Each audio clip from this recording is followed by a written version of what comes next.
নমস্কার, people's voice নিউজে আপনাদের সবাইকে স্বাগত। প্রথমেই আপনাদের একটা ভিডিও আমি শোনাচ্ছি। এই ভিডিওটা পোস্ট করেছেন বিজেপির রাজ্য সভাপতি সুকান্ত মজুমদার।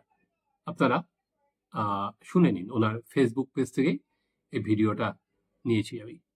কালকে যখন আমাদের পূজা মণ্ডপে একটা রিচুয়াল হয়, যেটা অনেক বছর পুরানো আমাদের এখানে হয়, সেখানে গামছা টানাটানি বলে একটা অনুষ্ঠান হয় ঘট ভাঙার পরে। দিয়ে প্রত্যেক বছর গামছা টানাটানিতে মেয়েরাই উপস্থিত থাকে, সেখানে কোনো ছেলেরা উপস্থিত থাকে না। আজকে আমাদের পঞ্চায়েতের একজন নেতা চিরঞ্জিত মণ্ডল ও তার কিছু নেতাদের দলের কিছু কর্মকারীরা এসছিল, যেখানে ছিল শিশির কুমার আর বাসুদেব বলে আরও দুজন। ওরা এসে এবার সব মেয়েগুলোর উপরে হামলে পড়ে। দিয়ে আমি একদম নিচেতে ছিলাম, দিয়ে ওরা সব মেয়েকে সরিয়ে দেয়। এমনিও যখন আগে আমি রাস্তা দিয়ে আসতাম, তখন রাস্তা দিয়ে আসার সময় আমার উপরে খারাপভাবে দেখতো, খুব খারাপভাবে তাকাতো, টোন টিটকারি কাটতো। তখনও আমি কিছু বলতাম না, চুপচাপ থাকতাম। কে করতো? চিরঞ্জিত আর ওর যে দলের যে লোকজন আছে ওরা। দিয়ে কালকে শেষে আমাকে লাস্টে আমি চেপে ধরে রেখে দিয়েছি। আমি বেরোনোর চেষ্টা করলে আমাকে বেরোতে দিইনি, আমার জামার ভিতর দিয়ে হাত ঢুকিয়ে দিয়েছে। দিয়ে আমার বডিতে সারা জায়গায় হাত দিয়েছে ওরা। দিয়ে ওদের নখ দিয়ে আমার সারা শরীরে দাগ করে দিয়েছে, অনেক জায়গায় ক্ষত করে দিয়েছে, হয়তো সেসব জায়গার কথা বলাও যায় না। যার জন্যে আমি ওদের নিয়ে একটা স্টেপ নিতে বাধ্য হয়েছি, কারণ আজকে আমি যদি না মুখ খুলে এই জিনিসগুলো নিয়ে, পরবর্তীকালে আমার যে দিদিরা থাকে, বোনরা থাকে, হয়তো তারাও এই জিনিসগুলো নিয়ে কিছু বলতে পারবে না কখনো। হ্যাঁ, পরবর্তীকালে কিছু ক্ষতি করতে পারে। সে আমার বাড়ির সামনে এখনো পর্যন্ত এসে অসভ্যতামি করছে, দরজা ধাক্কা দিচ্ছে, উল্টো পাল্টাভাবে কথাবার্তা বলছে, গালাগালিজ করছে। আপনারা শুনলেন যে একটি মেয়ে মাধ্যমিক পরীক্ষার্থী কিভাবে শ্লীলতাহানি করা হয়েছে, এবং সেই শ্লীলতাহানি করেছে তৃণমূল কংগ্রেসেরই এক পঞ্চায়েতের নেতা। এটা আজকে প্রকাশ্যে এসেছে ঘটনাটা। একই সঙ্গে আমি আজকেই আরেকটা খবরের দিকেও আপনাদের দৃষ্টি আকর্ষণ করছি। এটা আগেরটা যেমন দেখলেন, সেটা হচ্ছে ভাঙড়ের ঘটনা, যেটা এই মেয়েটি শোনাচ্ছিল, তার ওপর কিভাবে আর কি তৃণমূলের এরা কারা, যেহেতু পঞ্চায়েত, এরা কি নেতা কথাটা বলতে বা তৃণমূল কর্মী বলতেও আমার আপত্তি আছে, কারণ নেতা বা কর্মী এটা তো সমাজ বিরোধীদের কাজ যা করেছে। এবং আরেকটা ঘটনাও আপনাদের, সেটা হচ্ছে বারুইপুরের ঘটনা।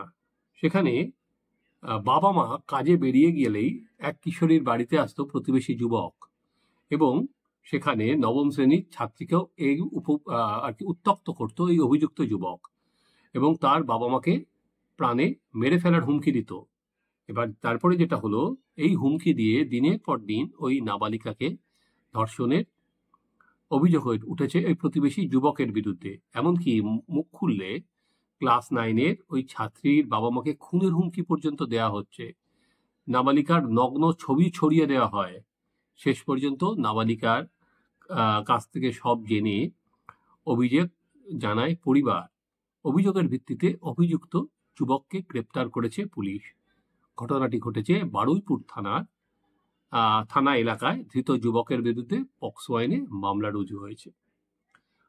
আমি একই দিনে আর কি সারফেসে আসা দুটো ঘটনা আপনাদের সামনে তুলে ধরলাম। দুটোই দক্ষিণ 24 পরগনা, এবং দুটোই মহিলাদের ওপর বলতে পারেন মলেস্টেশনের কেস। একটা তো সরাসরি ধর্ষণের অভিযোগ, এবং আর একটাও তাই। আজকে পশ্চিমবঙ্গের সব থেকে বড় প্রশ্নের মুখে কিন্তু আজকে দাঁড়িয়ে যাচ্ছে মহিলাদের এই নিরাপত্তা ইস্যু। রোজই সকালবেলায় আমরা যখন খবরের কাগজ খুলি বা সংবাদ মাধ্যমের পাতা উল্টাই, তখন কিন্তু আমরা এই ঘটনা একটার পর একটা দেখে যাচ্ছি, এ কোনো কমার নয়। আজ এই প্রতিবেদন কেন করলাম? একটা হচ্ছে মহিলাদের উপর ক্রমবর্ধমান এই আক্রমণ বেড়ে চলা।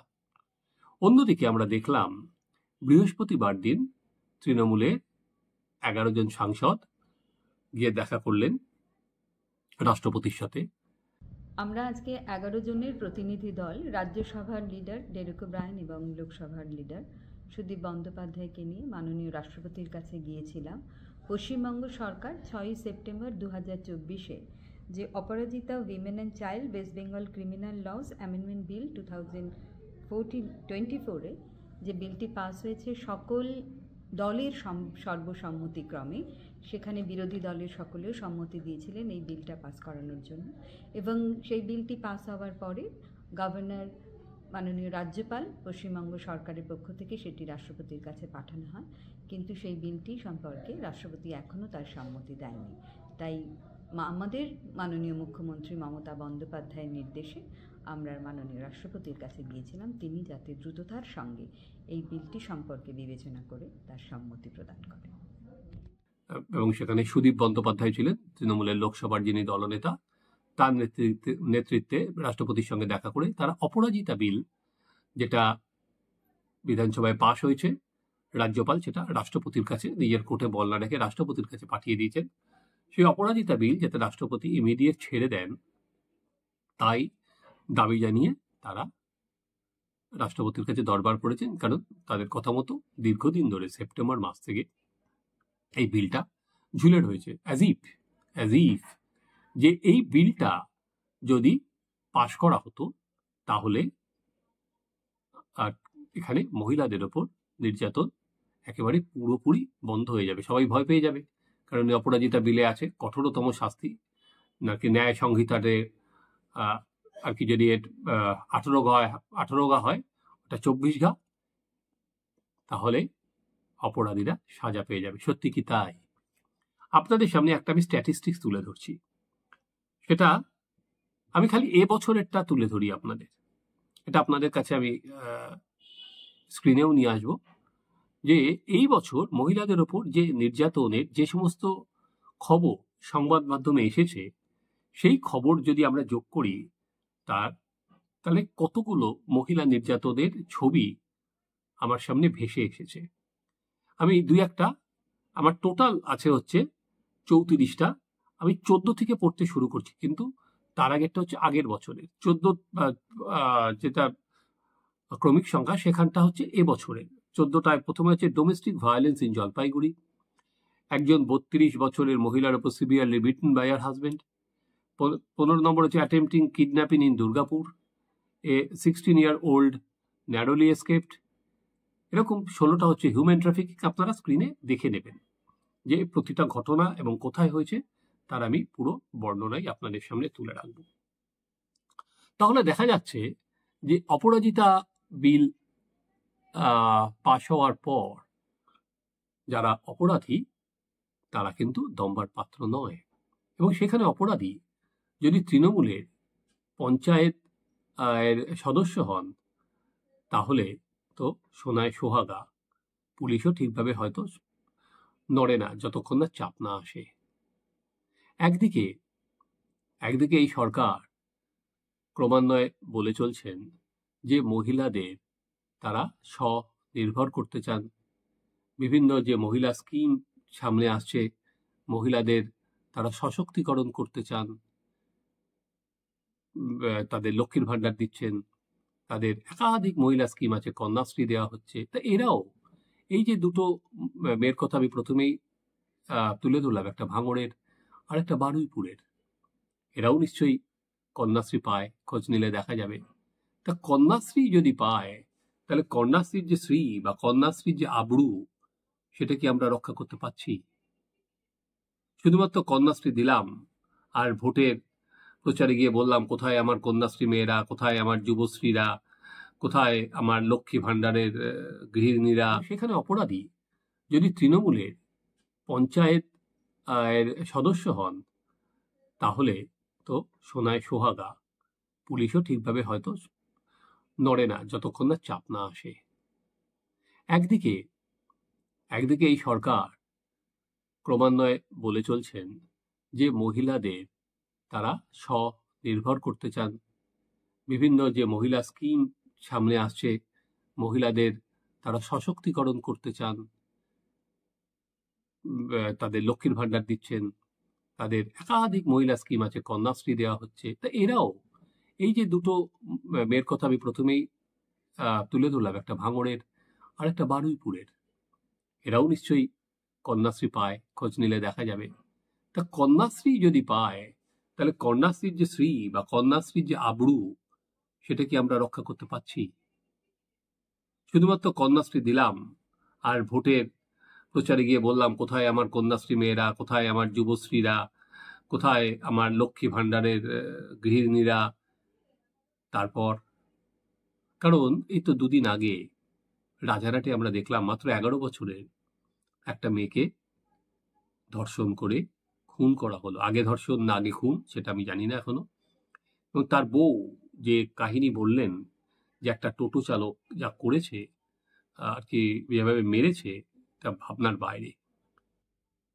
রোজই আমরা দেখছি এরকম ঘটনা প্রবাহ চলছেই, কোনো দাড়ি টানা যাচ্ছে না। এক একটা ঘটনা আসলেই তৃণমূলের শাসক দলের নেতারা বলতে শুরু করেন বিচ্ছিন্ন ঘটনা। ওই রাজ্যে, অমুক রাজ্যে, যোগী রাজ্যে এরকম হয়েছে দেখছে না, উত্তরপ্রদেশ, মধ্যপ্রদেশে এরকম হচ্ছে দেখা হচ্ছে না, আগের থেকে এটা সংখ্যা কমে গেছে। এনসিআরবির ডেটা দেওয়া হয় মহিলারা এখানে কতটা সেফ। এনসিআরবির ডেটায় কিন্তু পরিষ্কার বলা আছে, রাজ্য সরকার যে তথ্য দেয় সেটার উপরেই বই ছাপা হয়। আর রাজ্য সরকারের যে কথাগুলো আমরা বললাম, যে কতগুলো, এগুলো সব সংবাদপত্রের প্রকাশিত খবর, যে সেখানে গেছে এবং তার তদন্ত হয়েছে এবং গ্রেপ্তার হয়েছে, সেই পরিসংখ্যান কিন্তু আমার কাছে নেই। পুলিশ কতগুলো এখনো পর্যন্ত গ্রেপ্তার করতে পেরেছে। একদিকে আমরা দেখে যাচ্ছি মেয়েদের ওপর ক্রমান্বয়ে আক্রমণ হচ্ছে, অন্যদিকে আমরা একদিকে অপরাজিতা বিল, একদিকে লক্ষ্মীর ভাণ্ডার, আর একদিকে কন্যাশ্রী, এবং 2,25,00,000 বাড়িতে লক্ষ্মীর ভাণ্ডারের টাকা পৌঁছে দেওয়া, এই করে ভোটের বাজার উতরে যাওয়া। জানি না এই আর কি শুধুমাত্র পরিসংখ্যানের যে আর কি এই জাগলারি এবং মহিলাদের পাশে থাকার যে দাবি, আজকে ভাঙড়ের মেয়েটা কথাগুলো যখন শুনছিলাম, তখন সত্যি একজন মেয়ের বাবা হিসাবে নিজেরই কিন্তু খুব খারাপ লাগছিল। যে সে নিজে বলছে যে আমি জানি আমার ওপর দেখুন এখনো বাইরে সমাজ বিরোধীরা ঘুরে বেড়াচ্ছে, তাও মেয়েটি মুখ বন্ধ করছে না। সত্যি এই মেয়ে, সব মেয়েরা যদি এরকম সাহস জোগাতে পারত, তাহলে হয়তো আরো ঘটনা সমাজের সামনে বেরিয়ে আসতো। দেখা যাক এরপর এই সুকান্ত মজুমদার যেটা পোস্ট করেছেন এবং আমরা যেগুলো খবর করছি, তারপর সরকার কত তাড়াতাড়ি রিয়াক্ট করছে। কারণ যদি সমাজ বিরোধীদের মুক্তাঞ্চল যদি হয়ে যায় দিনের পর দিন, এবং মহিলাদের যদি কোনো নিরাপত্তাই না থাকে, তাহলে আর এই সমস্ত সামাজিক প্রকল্প সত্যি কি কোনো আর মানে থাকে? আপনারা দেখতে থাকুন আমাদের চ্যানেল সাবস্ক্রাইব করুন, আপনাদের মতামত জানান।